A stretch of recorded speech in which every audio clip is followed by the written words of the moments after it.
My cell phone slipped from my hand and hit the floor with a sharp, echoing thud. The screen lit up and I froze. There he was, my son Ethan, dressed in a sharp suit, smiling broadly beside a woman I barely knew. My heart dropped.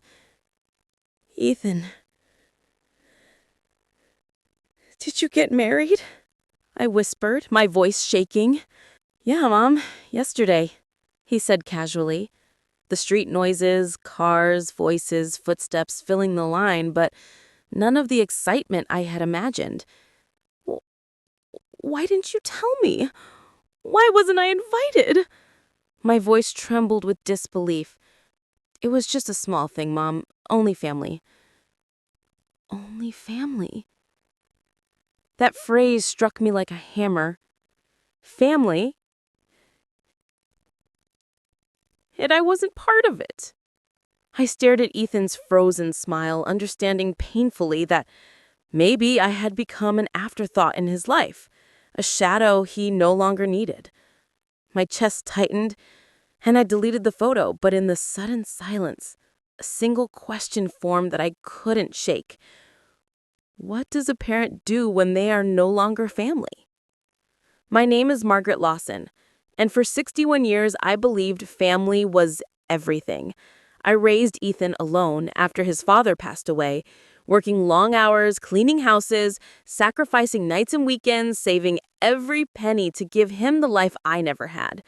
I imagined walking him down the aisle, standing by his side on the happiest day of his life, witnessing him marry the woman of his dreams. But now, seeing that single photo on social media, I realized that dream had vanished. Ethan had built a life without me, and I had to make a choice: surrender to heartbreak or take control in a way no one would expect. For hours, I sat at the kitchen table, my coffee long forgotten, my hands gripping the phone as if it could give me answers it never would. I kept staring at Ethan's smiling face, the warmth of his expression in the photograph mocking the cold reality of my exclusion. Memories swarmed me. His first day of school, the tiny scraped knees I bandaged, the countless nights I stayed awake praying he would grow up safe, healthy, and happy. I had watched him take his first steps, ride his first bike, and stumble through heartbreaks and triumphs alike, all while working myself to the bone to ensure he never felt the absence of a father. And now, after everything, he had built a milestone, the most important one of all, without me. The sense of betrayal twisted deep in my chest, and I found myself whispering over and over, "How could he do this? How could he leave me out?" My mind tried to rationalize it. Maybe it was the excitement, the nerves, the pressure of family approval, or the desire for a small private ceremony. But no explanation could soothe the sting. Social media had made the moment public, yet I had been absent in real life. The betrayal was broadcasted to the world, and I had been erased. I recalled the hours I had spent scrubbing floors, dusting homes for strangers who barely noticed my existence, all to fund his college, his first apartment, and every little wish I could grant. I had dreamed endlessly of this day, rehearsing the joy I would feel walking him down the aisle, holding his hand, watching him smile at his bride. And now that image existed, but without me. My anger rose slowly, a simmering fire fueled by heartbreak and disbelief. The thought of the house we had shared, the walls that had witnessed so many milestones, the rooms filled with laughter, tears, and secrets, stirred a complex desire. That house, the one I had poured my life into maintaining, suddenly felt like a vessel of memories I no longer owned. It had been a sanctuary, a safe harbor for both of us, yet it had lost its meaning because my son had left me behind. I realized that I could either collapse under this betrayal or act in a way that reclaimed my life, my dignity, and my voice. And the idea came to me as clearly as sunlight. I could sell the house. It would not just be a practical step, it would be a declaration. It would prove, first to myself and then to the world, that my worth was not tied to someone else's recognition, that my sacrifices and love were not forfeit just because I was excluded from a single event. As the hours stretched on, I began to plan. I would list the house, speak to buyers, and set the wheels in motion.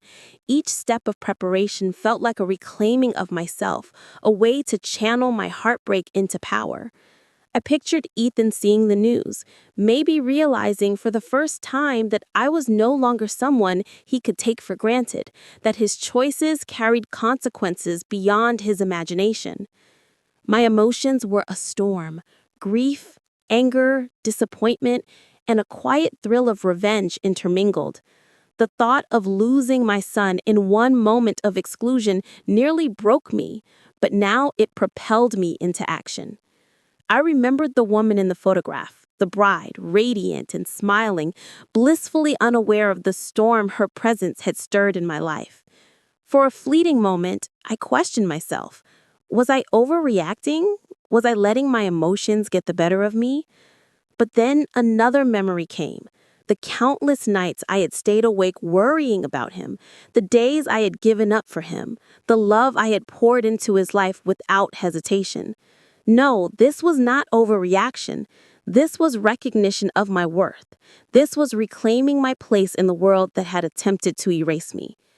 I picked up the phone again, drafting messages, making calls, and organizing the paperwork that would soon put my plan into motion.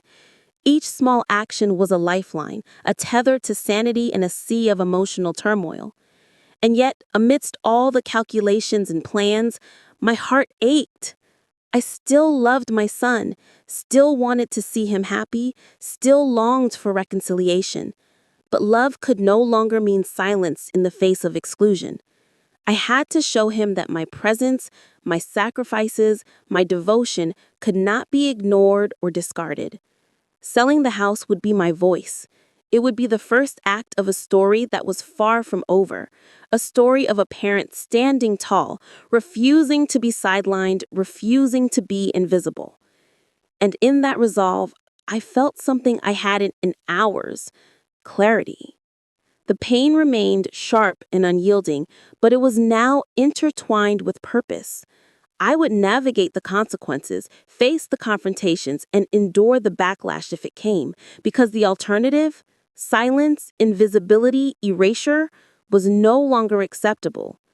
That night, I sat in the empty living room, staring at the walls, each echo of memory, reminding me of all that had been given and all that had been ignored. And for the first time since seeing that photo, I felt a quiet fire inside me, a fire that whispered, "This is not the end. This is the beginning." The next morning, I woke with a mixture of anxiety and determination. The house was quiet, eerily so, as if it too were holding its breath, waiting for the storm I was about to unleash. My mind raced with possibilities. How would Ethan react when he discovered that I had sold the house?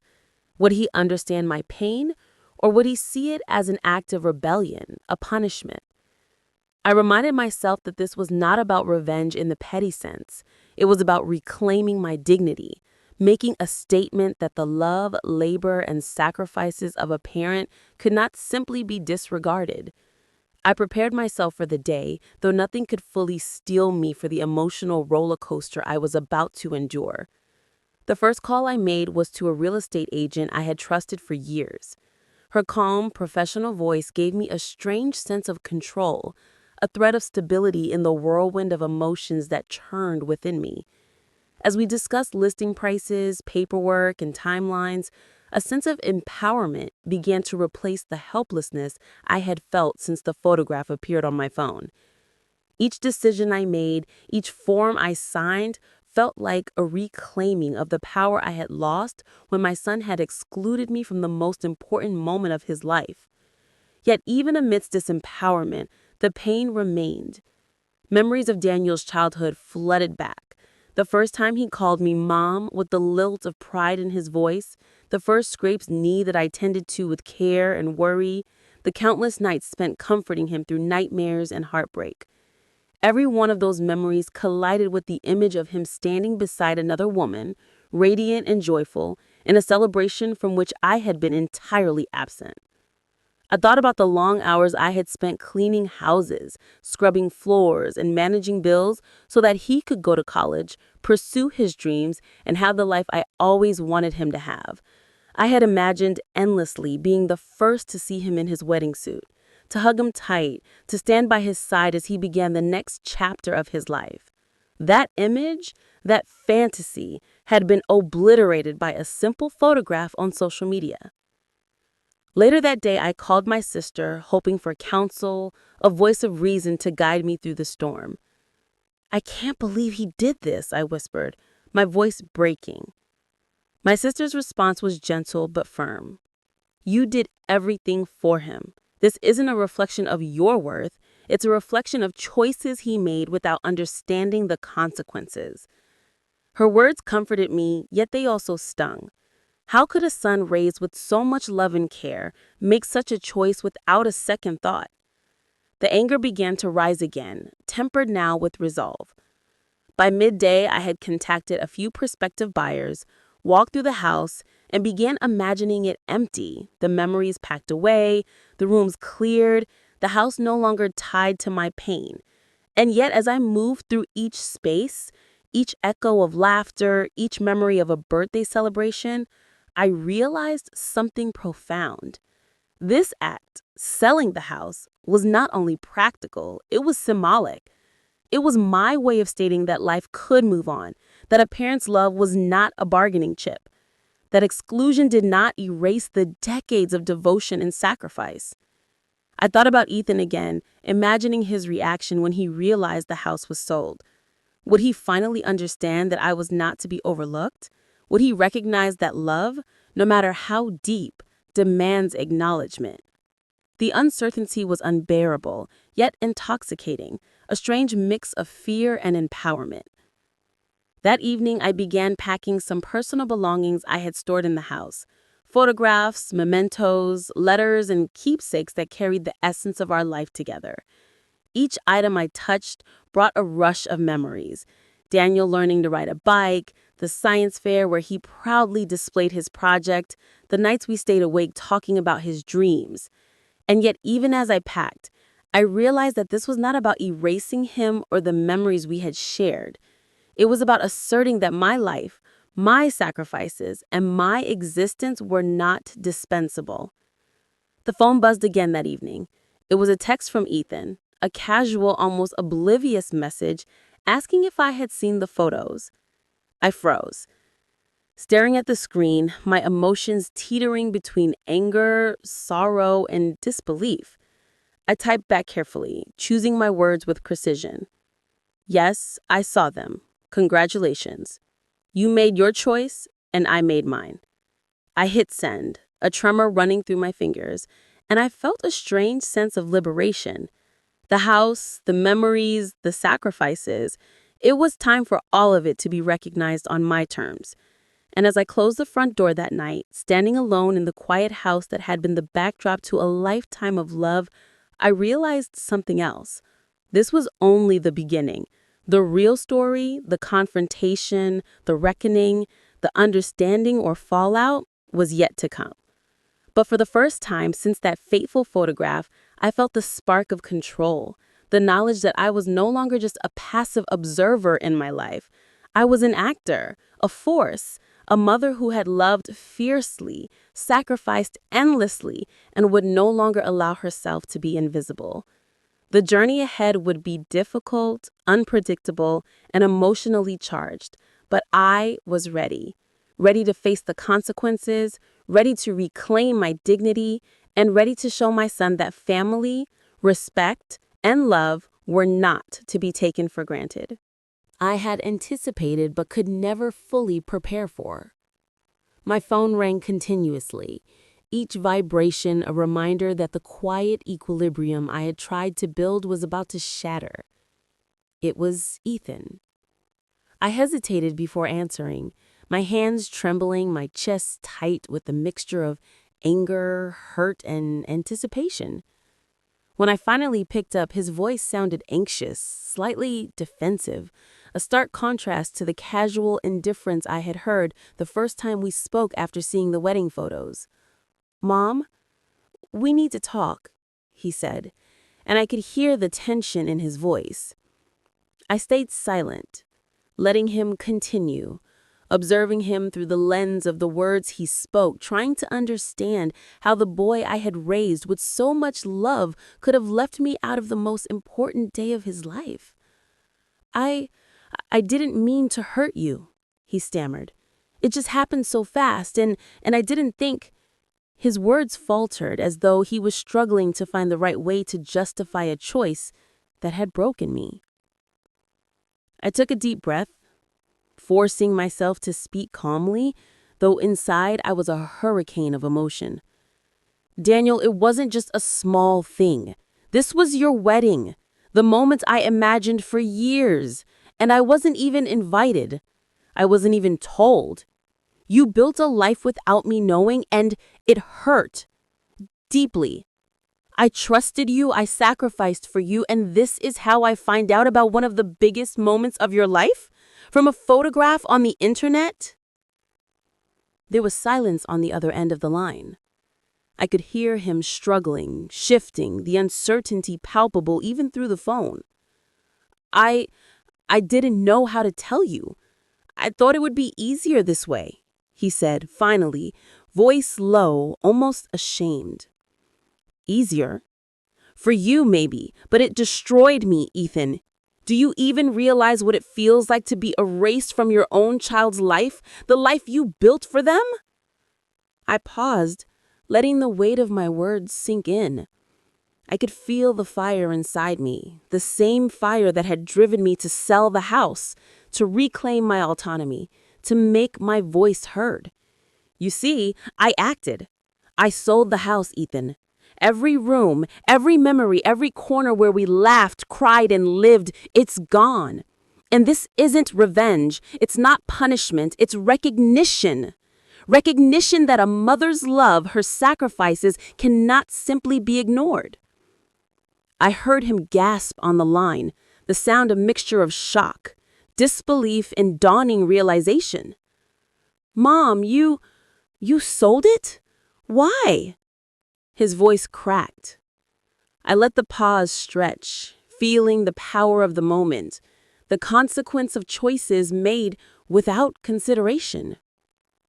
"Because, Ethan, if you can erase me from your life, I will not let your life erase me. I will exist, and I will be respected. And I will not allow your decisions to define my worth. You wanted family complete without me? Fine.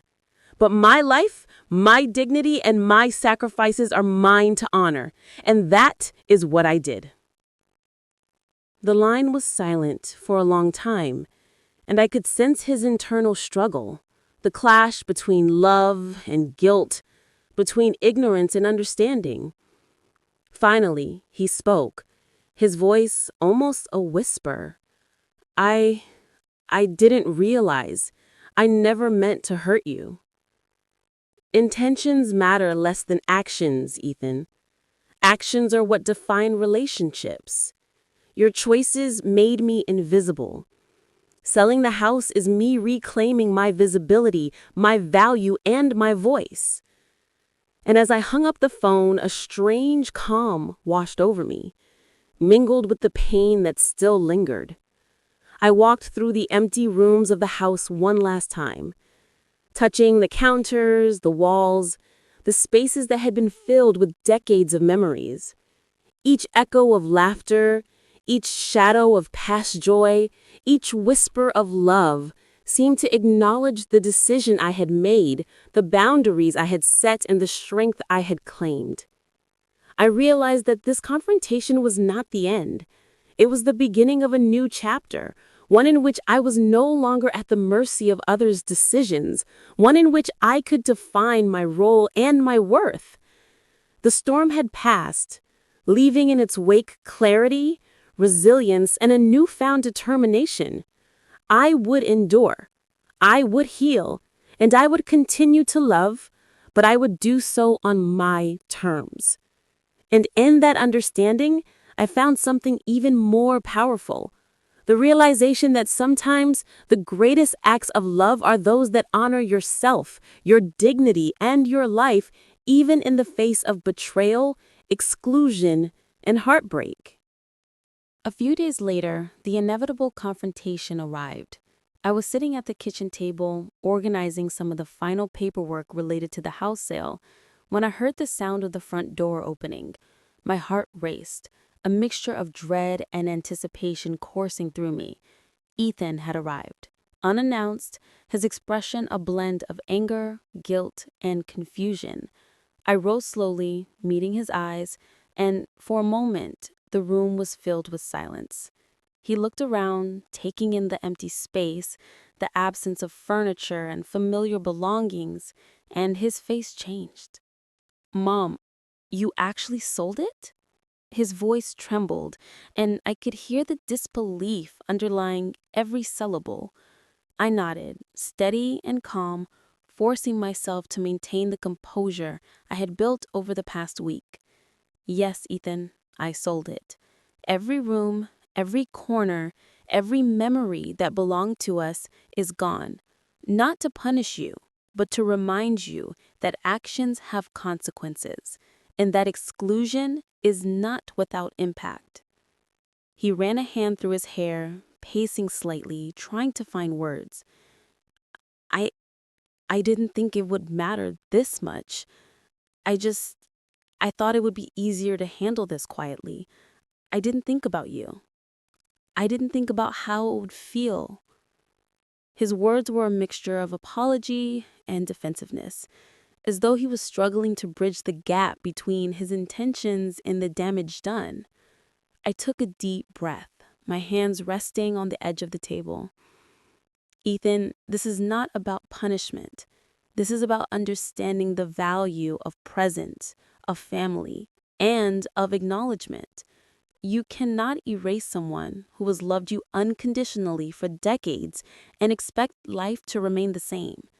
His eyes softened, and I could see a flicker of remorse and comprehension beginning to form, though the hurt was still palpable in both of us. I I never wanted to hurt you," he admitted finally, voice low and almost fragile.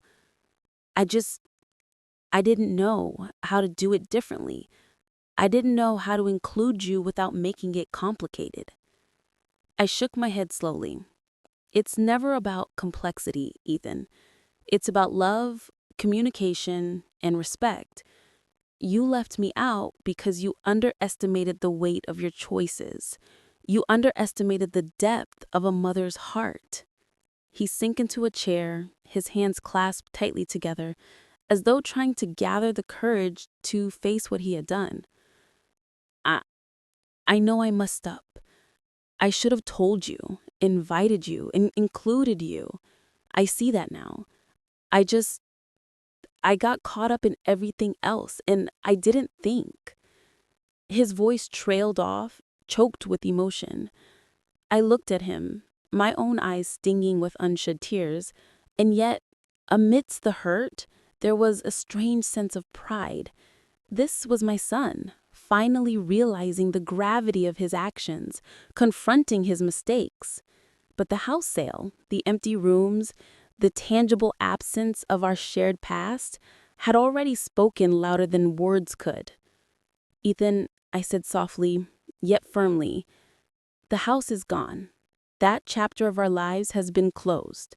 What remains now is what you choose to do with your relationship with me and what I choose to accept. If you want to rebuild, you will need to do more than apologize. You will need to show awareness, empathy, and respect, not just for me, but for the love and sacrifices that brought you here." He nodded, swallowing hard, eyes glistening. "I understand, Mom. I really do. I don't know how to fix this yet, but I want to try."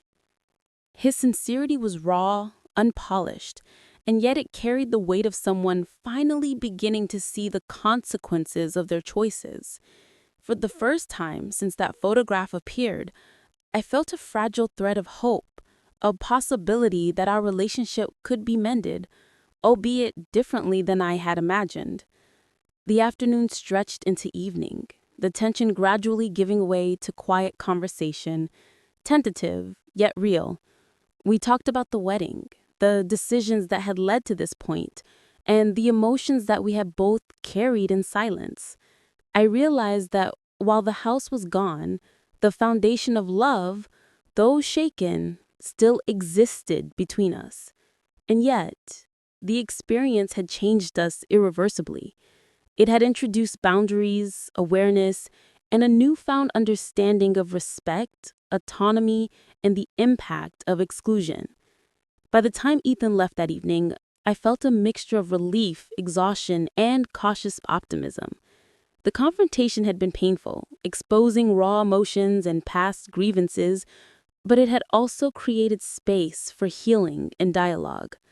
And as I closed the door behind him, the quiet of the house settled around me. I understood something profound. Sometimes the strongest acts of love are also the hardest. They require courage, assertiveness, and the willingness to face pain head on. Selling the house had been more than a practical action. It had been a declaration, a boundary, a moment of reclaiming self-worth.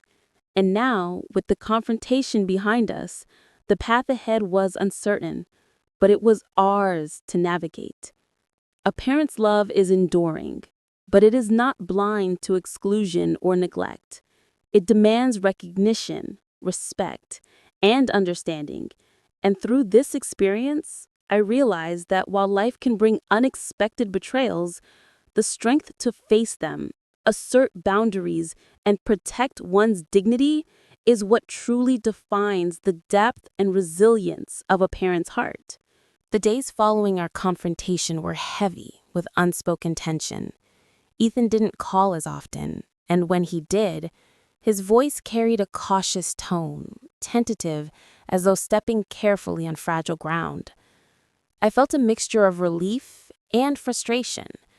Relief that he was reaching out, yet frustration at how long it had taken him to understand the depth of the hurt he had caused.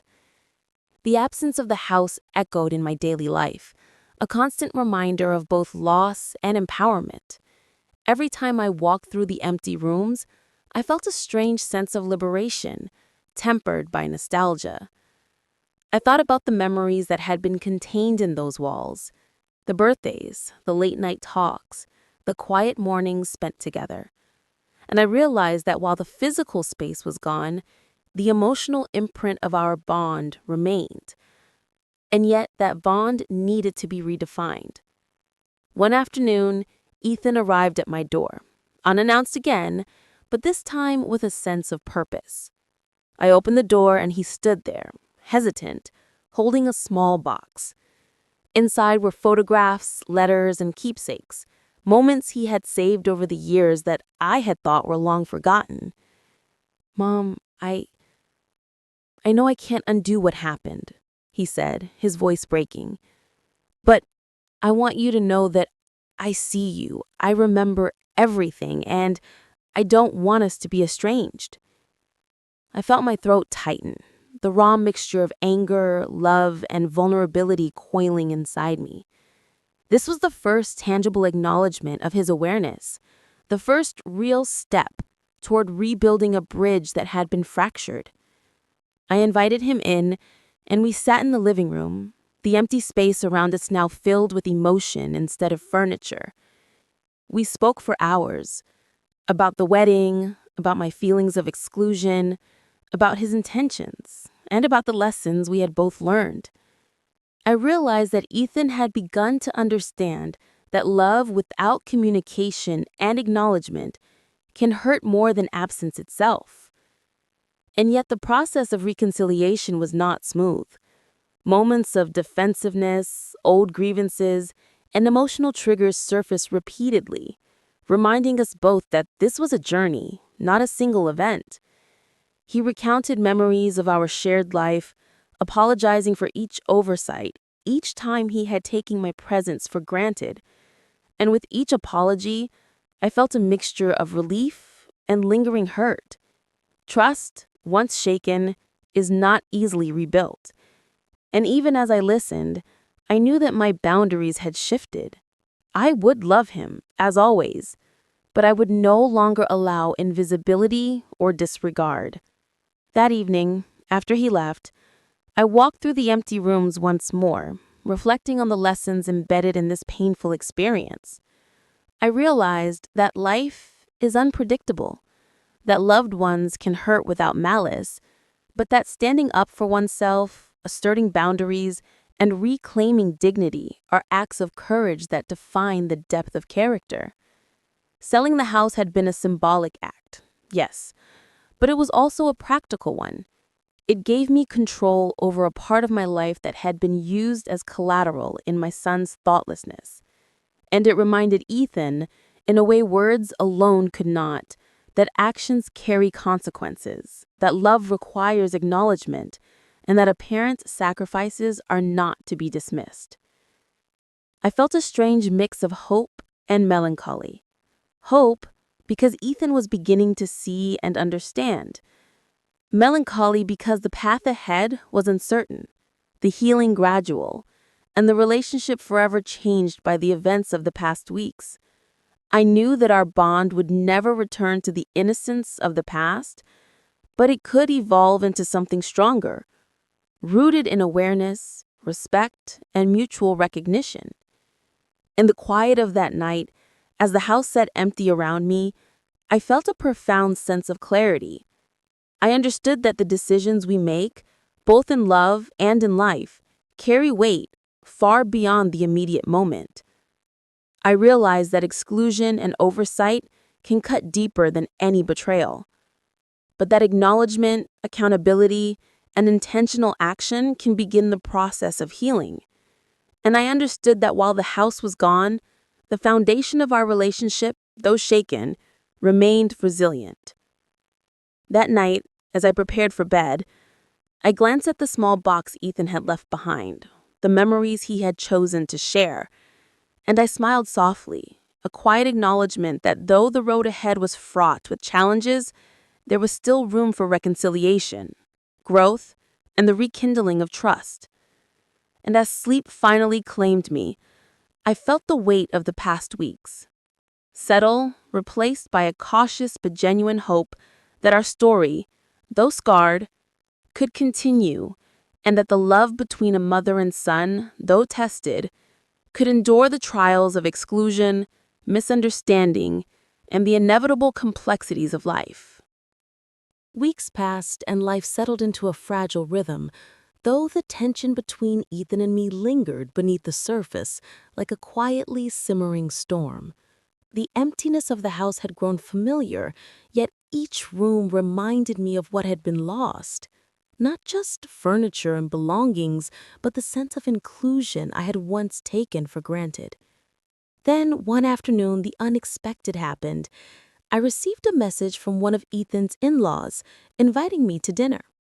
I hesitated, my mind flooded with doubts. Was this a genuine attempt at reconciliation or a social obligation meant to smooth over the awkwardness?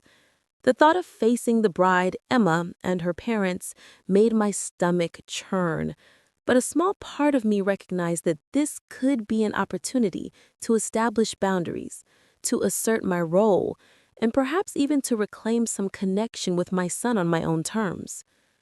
That evening, I dressed carefully, choosing attire that reflected confidence and dignity. When I arrived at their home, the warm light of the dining room spilled into the night, and I could see Ethan pacing nervously as I approached. His face brightened when he saw me, a mixture of relief and apprehension that reminded me of the complexity of parent-child relationships, love entwined with fear, hope tangled with regret. "Mom," he said softly as I entered, "thank you for coming. I know this isn't easy." I nodded, keeping my expression calm yet firm, aware that the evening could become a minefield of old grievances resurfacing. Emma greeted me politely, her smile warm but cautious, as if she sensed the emotional undercurrents I carried. Her parents, too, were cordial, though I could detect subtle tension in their glances, as if they were unsure how to navigate the delicate dynamics of a mother hurt, a son guilty, and a family relationship that had been fractured before it could fully form. As we sat down to dinner, conversation began cautiously, polite questions and responses, but beneath the surface, I could feel the weight of unspoken truths pressing against every word. I listened as Ethan spoke of his wedding, the pressures he felt, and the whirlwind of decisions that led to my exclusion. His voice quivered at times, betraying the guilt he had carried silently for weeks. "I never wanted it to be this way," he admitted, eyes downcast. "I didn't realize how much it would hurt you, Mom. I thought I was doing the right thing by keeping it small." I felt the old fire of hurt flare up, but I tempered it with patience, knowing that confrontation without strategy would only deepen the rift. "Ethan," I said gently, "it's not about keeping it small. It's about acknowledgement. A mother's presence, her sacrifices, her love, they matter. They always matter, whether the wedding is small or grand. And when they are disregarded, it leaves a wound that does not heal quickly."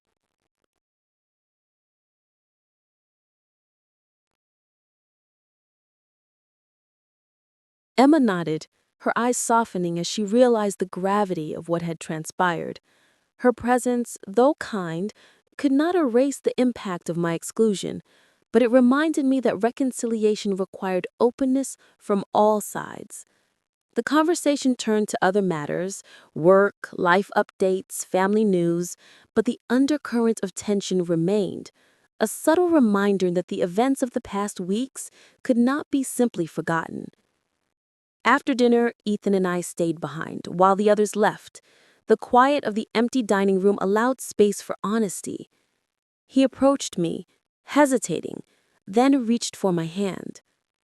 "Mom," he said, whispering, "I don't know how to fix what I've done, but I want you to know that I'm trying. I want us to have a relationship again, one where I don't take you for granted." His words struck me, both softening my heart and reminding me of the fragility of trust. I squeezed his hand, a gesture of tentative reconciliation, knowing that the road ahead would be long and filled with moments of doubt and tension. "Ethan," I said softly, "reconciliation takes time. Actions matter more than words. I want to see awareness, effort, and respect. Love alone is not enough if it is not accompanied by recognition and understanding."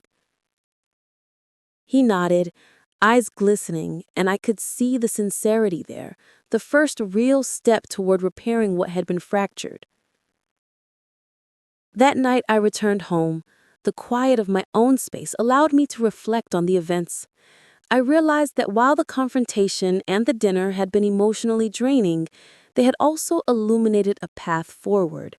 The act of selling the house, once a source of conflict and tension, had become a catalyst for dialogue, reflection, and eventual understanding. I understood now that life's most painful moments often carry within them the seeds of growth, and that boundaries, though difficult to enforce, are essential to healthy relationships. And as I sat alone, thinking of Ethan, Emma, and the complex web of emotions connecting us, I felt a cautious optimism stirring within me. The journey of reconciliation was only beginning, but for the first time in weeks, I sensed that our story, though scarred and tested, could continue. I realized that true love between parent and child is not blind. It demands acknowledgement, respect, and communication. And in that realization, I found a sense of peace, tempered by the knowledge that life, relationships, and family are rarely simple, but they are always worth fighting for. Our tentative reconciliation brought new challenges I hadn't anticipated. Word of the house sale had spread, quietly through the neighborhood, and even reached some of Ethan's extended family. Suddenly, the quiet tension of the past weeks was replaced with whispers, pointed glances, and subtle comments that made my chest tighten every time someone mentioned the event. Even Emma's family, who had initially welcomed me at dinner, began to treat the topic delicately, unsure whether to confront, console, or ignore the situation entirely. It was a constant reminder that the decisions we make ripple far beyond the immediate circle, and the house sale had become a symbol, a tangible, visible statement of my boundaries and my voice. One afternoon, as I sorted through old photographs and keepsakes that Ethan had left behind, my phone buzzed with a series of notifications. Messages from distant relatives, neighbors, and even old friends poured in, each offering congratulations, sympathy, or veiled criticism. Some praised my courage and independence, others questioned whether my actions had been too harsh, too impulsive. I read each message carefully, weighing the opinions, but ultimately, I realized that the only voice that truly mattered was my own. I acted not to hurt Ethan or anyone else, but to reclaim my dignity, and no amount of judgment could diminish the strength it took to make that choice. That evening, Ethan came by again, this time unannounced, and I could sense the tension in his posture before he even spoke. "Mom," he began, hesitant, "people are talking. They don't understand why you sold the house. Some of them are upset. I I don't know what to say." I leaned back, taking a deep breath. "Ethan, that's the nature of life. People will always have opinions, and they will always question actions they don't understand. What matters is that you understand the consequences of your choices, and that you treat the people who love you with awareness and respect. This is not about public opinion. It's about honesty, accountability, and integrity." He nodded, though I could see the conflict in his eyes, loyalty to his new life clashing with the recognition of the hurt he had caused. "I know, Mom. I just, I feel like I'm losing people on both sides, and I don't want to lose you completely." His words pierced through me, and for a moment, I felt the weight of all the sacrifices, all the love, and all the pain converge. "Ethan, you haven't lost me," I said softly. "But relationships are delicate. They require effort, awareness, and consistent action. You left me out of your life at a critical moment. The house sale was my way of saying that my love, labor, and presence cannot be taken for granted. If we are to move forward, you must understand that, and you must act accordingly." His face fell slightly, the realization sinking in. I could see the internal struggle, the desire to protect his new life, clashing with the responsibility to honor the past and those who built it. "I understand, Mom. I really do," he said finally, his voice trembling with sincerity. "I'm going to make things right. Somehow." I gave a small nod, knowing that time, consistency, and awareness would be the true measures of his sincerity. That evening, I sat alone in the quiet of my home, reflecting on the ripple effects of the past weeks. The house had been more than a building. It had been a repository of memories, laughter, and love. Selling it had been an act of necessity, courage, and reclamation, but it had sent waves far beyond my immediate understanding, touching neighbors, friends, and family alike. I realized that life does not exist in isolation.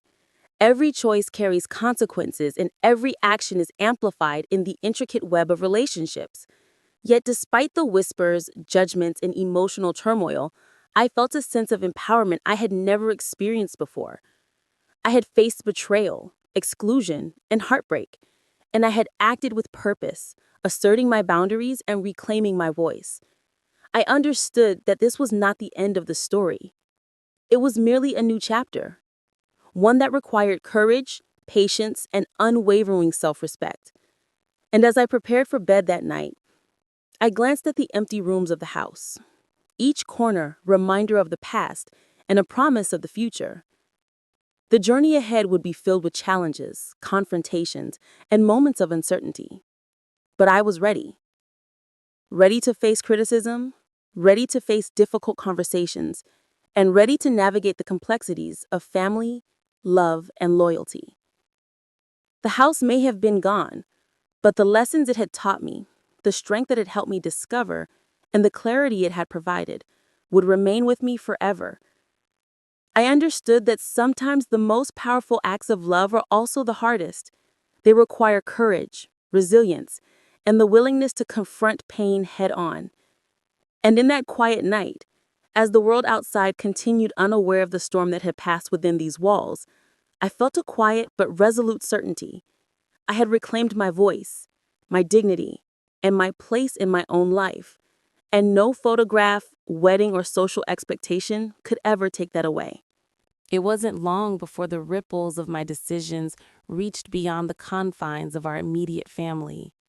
Word of the house sale, Ethan's wedding, and my exclusion had spread like wildfire through social circles, social media, and distant relatives. Suddenly, everyone had an opinion. Some praised me for asserting my boundaries, others whispered judgment, and a few even confronted me directly, unable to understand the depth of my pain or the necessity of my actions. One afternoon, I received a call from my brother, whose voice was heavy with concern. "Margaret, I don't know if you've considered how this is affecting everyone.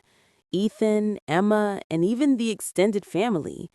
People are talking, some are upset. Are you sure you handled this the right way?" I listened quietly, feeling the familiar fire of frustration rise. "I handled it the only way I could, Richard," I replied calmly, though firmly. I was excluded from my son's wedding, a moment I had anticipated for decades. Selling the house was not an act of revenge.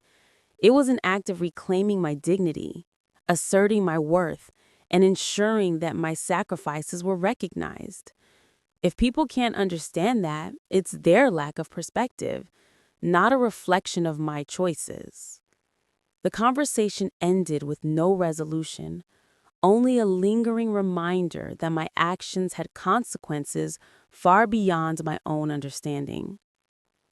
That evening, Ethan came by again, his demeanor tense yet determined.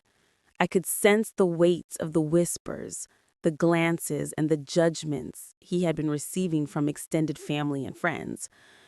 "Mom," he began, his voice heavy, "people are talking. Emma's family, they're upset. They don't understand why you sold the house. They think you're overreacting." I shook my head slowly, exhaling a deep breath. "Ethan, their opinions are not what matter. What matters is awareness, accountability, and respect. My actions reflect the value of boundaries, the importance of recognition, and the consequences of exclusion. It is not my responsibility to manage everyone else's perceptions." His eyes softened as he processed my words, but I could see the internal conflict, the struggle between loyalty to his new life and the undeniable truth of my point. "I know, Mom, but I don't want to lose you. Not like this. I don't want this drama to push us apart forever." I reached out, touching his hand gently, feeling the connection that had always existed beneath the surface, now tested by betrayal, misunderstanding, and emotional upheaval.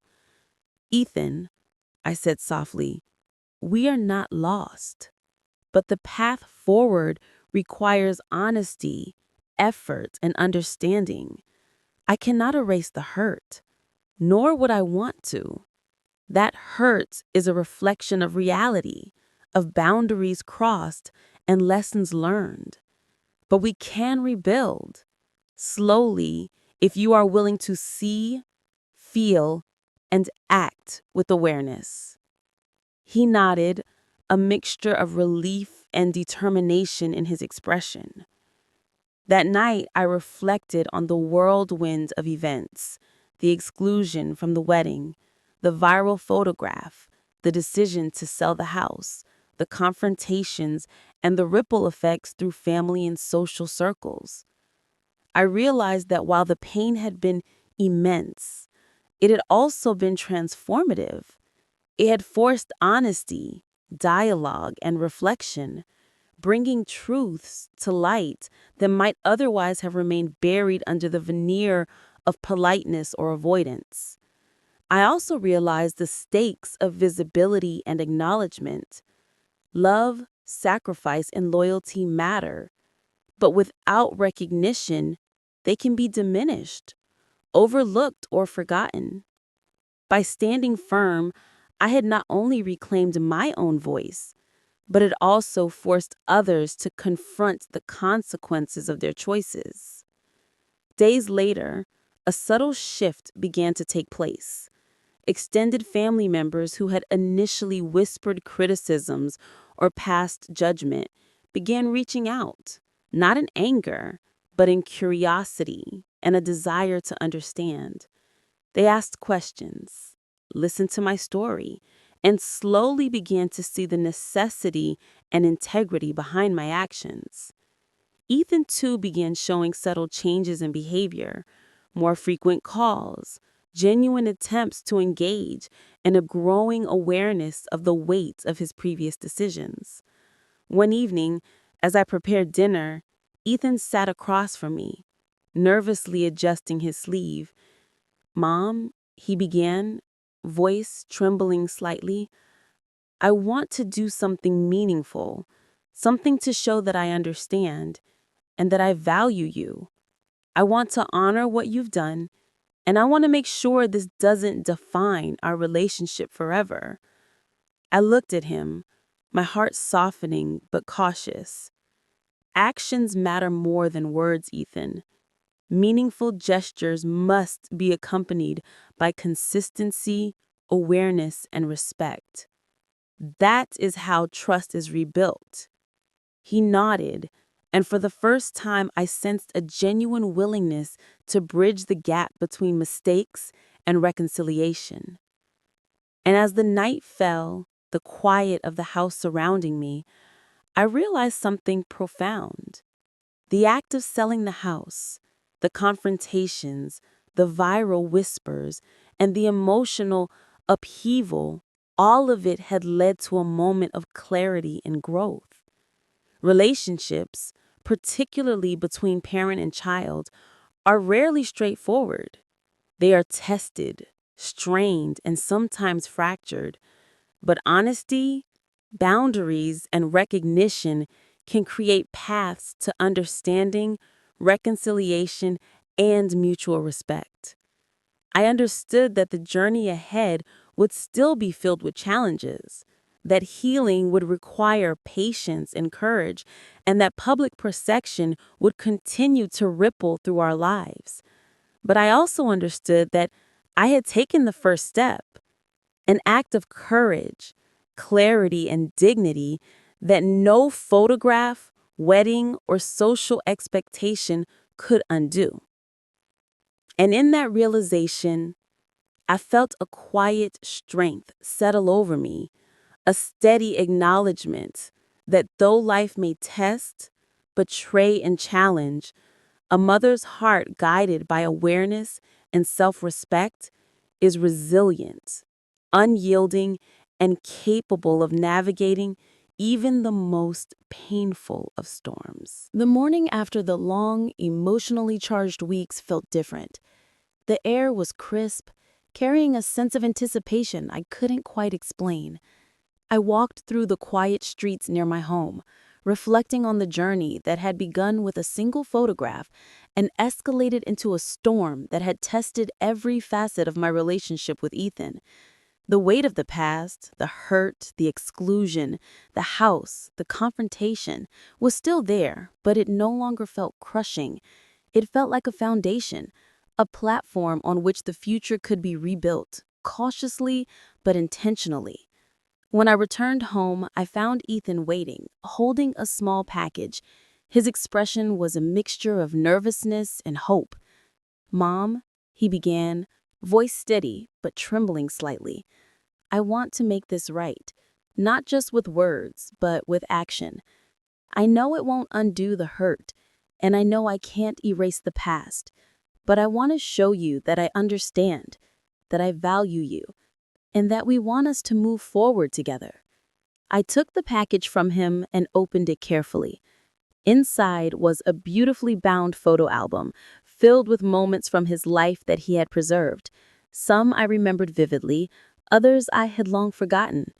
Each page carried a note, a memory, a reflection, showing not only that he had recognized the pain he had caused, but that he had also begun to see my sacrifices in a new light.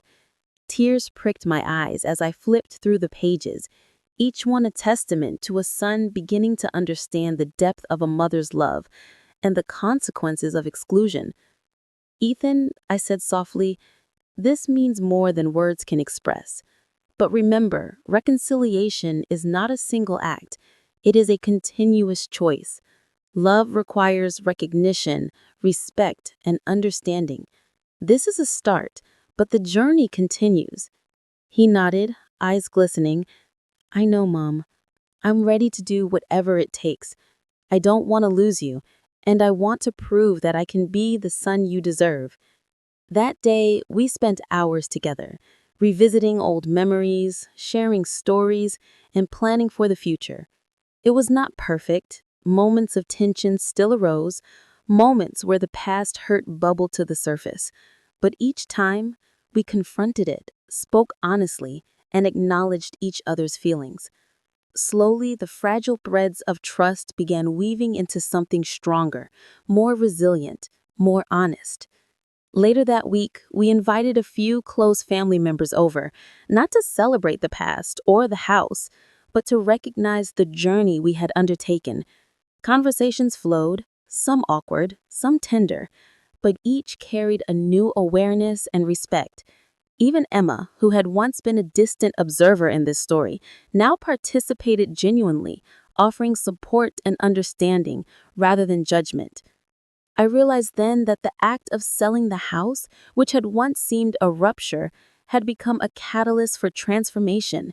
It forced honesty, accountability, and reflection, not only for Ethan and me, but for everyone connected to the story. It was a reminder that love is not blind, and that the bonds of family, though tested, can endure when paired with courage, respect, and recognition. Weeks turned into months, and the story of exclusion, confrontation, and reconciliation slowly became a memory rather than a wound. Ethan continued to show awareness, not through grand gestures, but through consistent, meaningful actions. Calls, visits, moments of acknowledgement, and shared experiences. And I, too, continued to grow, learning that asserting boundaries and reclaiming one's voice is not only an act of self-respect, but also a demonstration of the strength and resilience that defined a parent's love. One evening, as we sat together, reminiscing over old photos and laughing over shared memories, I realized that life, though unpredictable and often painful, had offered a profound lesson. The greatest acts of love sometimes require courage, confrontation, and the willingness to face the consequences of both action and inaction. Ethan looked at me, eyes soft with understanding. "Mom," he said quietly, "thank you for never giving up on me, even when I didn't deserve it. I promise to never take you for granted again." I smiled, a mixture of relief, pride, and enduring love filling my heart. "Ethan, I will always love you, but remember, love is not just feeling. It is acknowledgement, presence, and respect. That is the foundation we build upon." And as the evening light faded, casting warm shadows across the room, I felt a profound sense of closure, yet also the exhilarating certainty that this story, our story, was far from over. It was a narrative of love tested, of boundaries asserted, of mistakes acknowledged, and of the resilience of the human heart. The house may have been gone.